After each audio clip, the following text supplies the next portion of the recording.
Good morning and welcome to the Monday Market Update. I'm Nash Paradise. Joined with me here as always, Mr. Andrew Cady. Andrew, how you doing this morning? Doing excellent. How are you doing today? You know, no complaints. It's always good to get in, get checked up on the market, see what crazy shenanigans have been going on, and try to throw a bunch of wild and wacky predictions out there, and see where we're right or we're wrong. Right? Agreed, 100%. And sometimes we're right. Sometimes we're wrong. Sometimes. So one thing we were right about is that nothing matters and it's all coming down to headlines. And if we look at last week's volatility meter, that's a pretty good representation of not a whole lot of headlines. There was a little bit of peace talk, a little bit of not peace talk, a little bit more, and we stayed very, very flat throughout the week. Anything you would add to the volatility in summarizing what happened last week? Yeah, it was honestly a pretty stable week. And, I don't like 6.32 or 6.3. Nobody really likes that. But hell, I'll take stability at this point. I would rather have a little bit of stability than just the whipsaw we've seen over the past, call it 8 weeks at this point. Yeah, I'm not mad about 6.3s. I prefer 6.26, 6.21. But you know what? I'm going to take what I can get.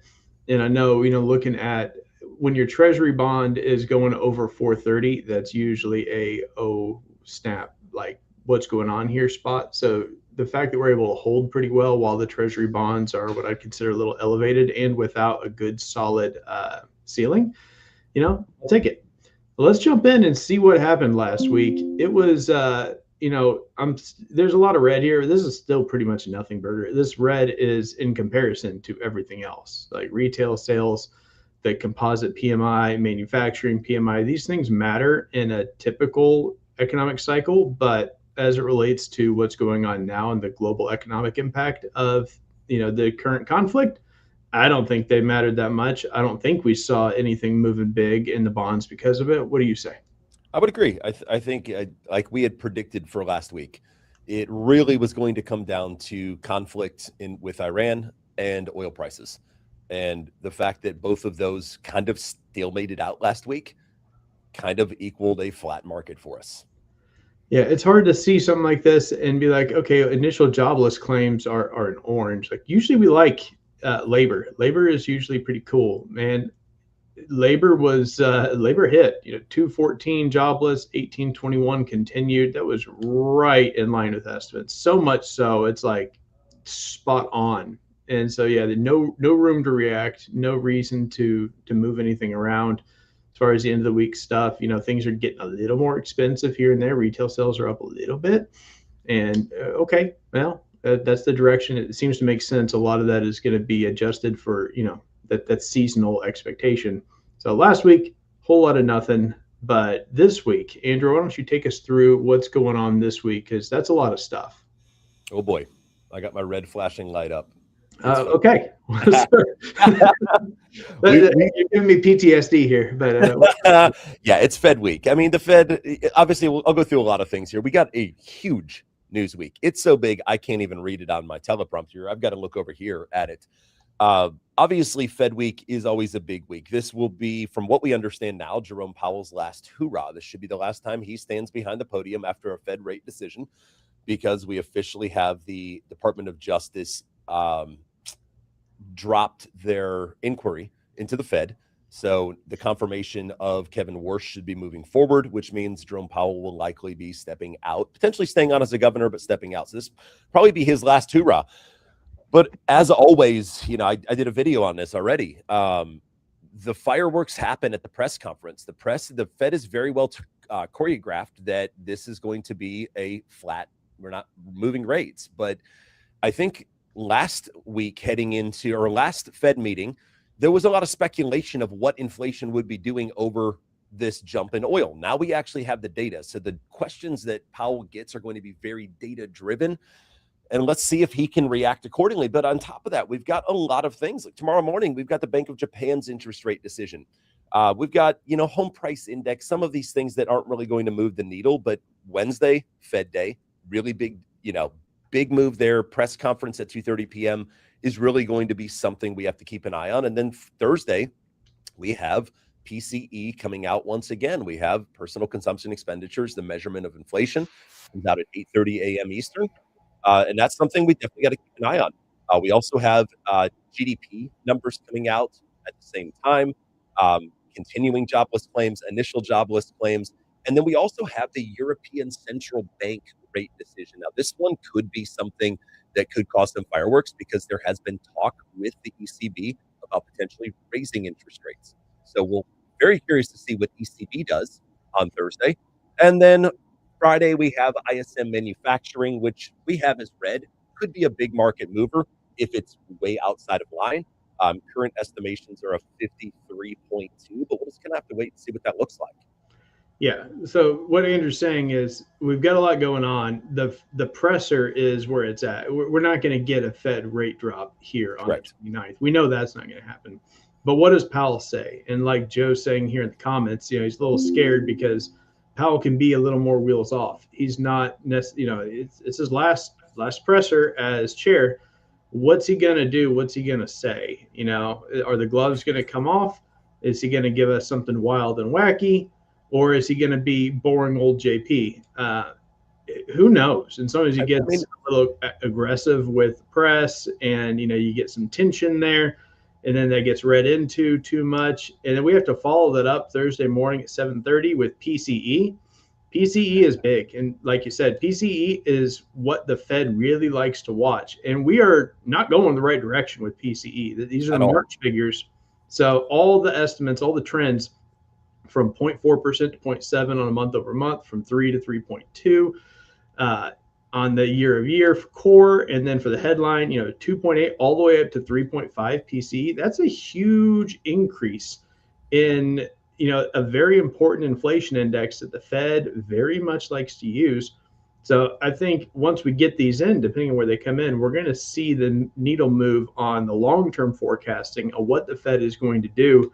I had a text from a buddy of mine this morning, like, so we're not going to see a rate drop until, July 2027. And I'm really thinking, let's see what that looks like after Thursday. Some bad PCE. We're going to do that. Yeah. And, honestly, so there's a couple thoughts on Powell. My thoughts. These are just my thoughts on this press conference from Powell. Number one, you're right. I mean, Powell, I will say, I'll give him credit, and I rarely give the man credit. The past few press conferences, he has kept the rhetoric very calm and answered very strategically to not rock markets. And I'm very thankful for that. This time, you're right. This is his last hoorah. We know he's not a fan of this administration, and he may go gloves off in this press conference. But I also question whether markets are really going to react that strong to it, knowing that this is his last hoorah and it might be a gloves off press conference. I almost wonder if markets are going to take the words he says with a big grain of salt, because they know he's out very soon, and likely Kevin Warsh will be confirmed, and we will have a new Fed chair in house. So although it might be, hopefully Powell just keeps it tame like he has the past several, but there's a probability that he goes gloves off on this, and the markets don't really care because it's his last press conference, and what he says really isn't going to impact anything because he's done. So it's going to be a very interesting press conference. Definitely something I blocked my calendar off, and I will be watching and doing some live commentary on. Yeah, definitely want to be listening in on that one. The markets don't care until it affects the money. And even Right. if it doesn't matter what he says, that doesn't mean we won't get a lot of movement really, really quickly. There have been a number of times where Powell speaks, we see 20, 30 basis point movements in mortgage bond securities. And, we see 10-year treasuries, move around because it's not just, our bond traders watching this. This is global. And if there's money to be made or there's money to be lost, people are going to buy, sell, hedge, and adjust their positions accordingly based on what is said. Whether or not anyone actually cares, okay, cool. But if enough people start caring, it does impact everything. We start to get a bit of a snowball effect as he goes through stuff every once in a while. Usually it's not real. And as we move into Thursday, then we're going to see that real. And hey, do we care about data again, or is it going to be all about Iran ceasefire conflict straight? Who's to say? But at least we know, last week there wasn't enough data. It wasn't going to move the needle with current escalations. But this week, there's enough stuff going on. Do we care about econ data again? I guess we'll find out. We'll find out. It could be a whole nother. We could have really bad data and the markets just don't care. You just never know with what's going on right now. Yeah, I'm feeling really good data and the markets don't care and we hold steady. I don't think we're going to get the kind of movement that you and I are looking for until we get some sort of resolution to the conflict. But, that's just me being pessimistic. Let's And I talk will about say, I will say we're on a it. very thin threshold with the 10-year treasury. It's worthy of talking about this because this is a lot of data that's coming out and it could move us one way or the other. Right now, we're sitting like squarely at the 25-day moving average. If Mhm. we break above that, we could see 441 on the 10-year treasury in a heartbeat. If we would break below it and we actually start to see better news come out, we could see 422 on the 10-year treasury before we really find another level of support, which is the 50-day moving average. And then unfortunately, right below that's the 100-day moving average. Right below that's the 200-day moving average. So we've got this real nice triple floor of support set up between 418 and 422. But I will certainly hope the data doesn't drive us higher because 441 on the 10-year is a real possibility, and that'd be problematic.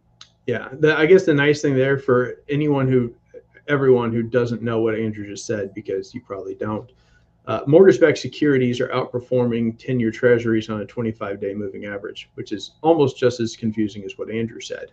But what that means is we have room for things to get better. And even if they get a little worse, mortgage rates and mortgage-backed securities are holding pretty steady in a better spot, not reacting negatively to the same degree as the movement in the 10-year yields. Last time we were at this 431 10-year yield, the MBS securities were down under 99, and today we're 99.17. So about 20 basis points, slightly better performance, which is not a bad thing. We'll take any wins that we can get, and let's look forward to what's going on here in Fed funds cuts or the lack thereof. I feel like this entire sheet can be tossed out of the window by the end of this week. But what do you make of what we're thinking right now? I mean, it's the same data we're looking at. We've been looking at, yeah, the numbers change a little bit. I did see one thing I posted on Facebook.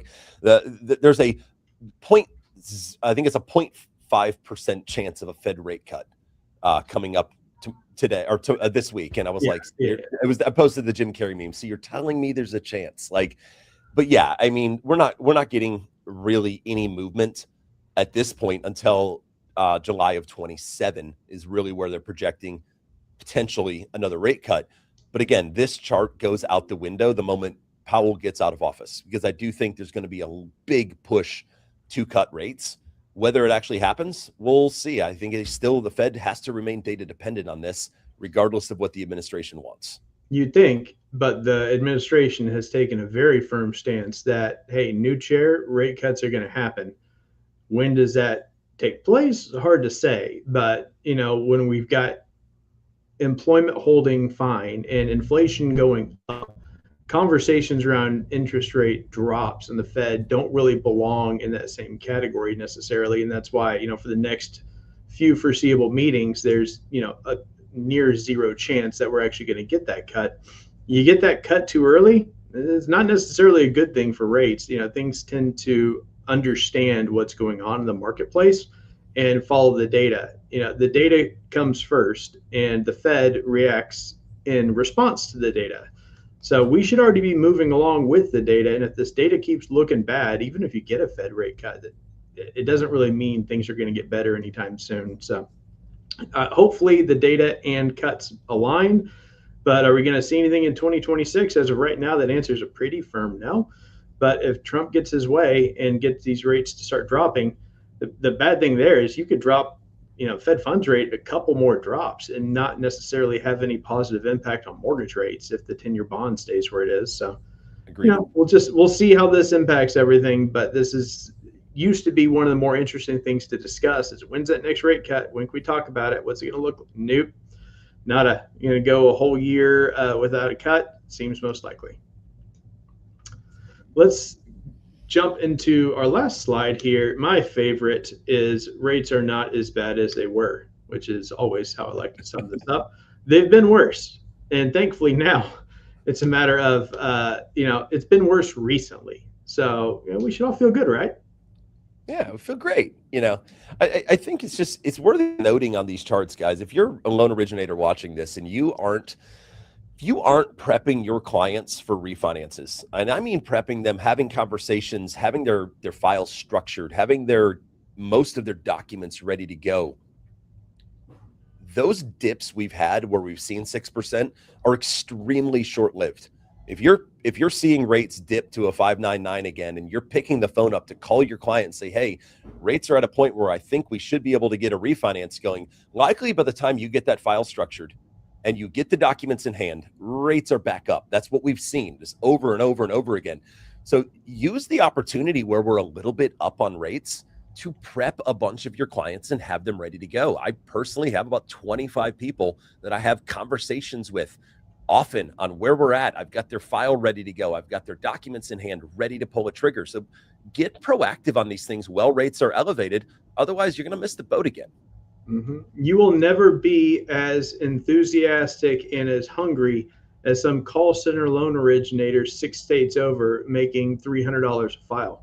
I promise you, they're hungrier than you are, and they're reaching out to your clients, and they're sending the text messages, and they're sending the trash mailers, and they're getting hit up with those, hey, it's probably time to refi. Have you considered your equity? Like, these people have no fear, none at all. Logic hasn't really entered the chat yet. So if you're not having those conversations and getting in front of them before it makes sense, they're getting their information from people who are not qualified to share that information, who are not going to take care of them the same way that you would. So I think it's a fantastic takeaway as we get into this week with, a Fed meeting, press conference, lots of data. It's a big week, and it's a good opportunity because you're going to get some of these news items are going to flow through into, the normie world, where you'll see stuff on Facebook, and it's going to be a lot of probably poor information. Yahoo will run stories about the Fed stuff. People are going to be thinking about it. And if they're thinking about rates, they should be thinking about you. And you should be the one making that proactive touch to let them know, what does this mean? What's actually going on? What could be coming this week? And so that they know, hey, I don't have to worry about this. When it makes sense, Andrew's going to call me. I understand what's going on in the market. I know we're not quite there yet, but I'm excited because I know where we're headed. If you're that trusted advisor, then you don't have to worry about all the garbage advertisements coming in there because you got in front of it. If you're sitting back waiting for it to be there, by the time you get someone ready and get their stuff in and get them committed, you saw that chart. Those drips didn't last long enough. I know a ton of people who missed the boat because they weren't ready to go, weren't ready to execute. Put in the time now so that way you can take the right actions later. Well said, my friend. If your client isn't ready and they think interest rates and they don't think you, that's on you. 100%. All right. We got a great week and a lot of stuff going on. I can't wait to come back next week and talk about what happened, do some summarizing here, maybe share some stories on great conversations that we had, getting people ready to refi in the future. That's an awesome way to build your portfolio and to keep your clients sticky so they know that, hey, you're their lender for life. And that's ultimately what we want to do, is keep our people in-house, keep everyone getting taken care of. Keep tuning in to Andrew and myself to find out what you can talk about with them. And let's go and make it a great week. Take care, guys. Have a good.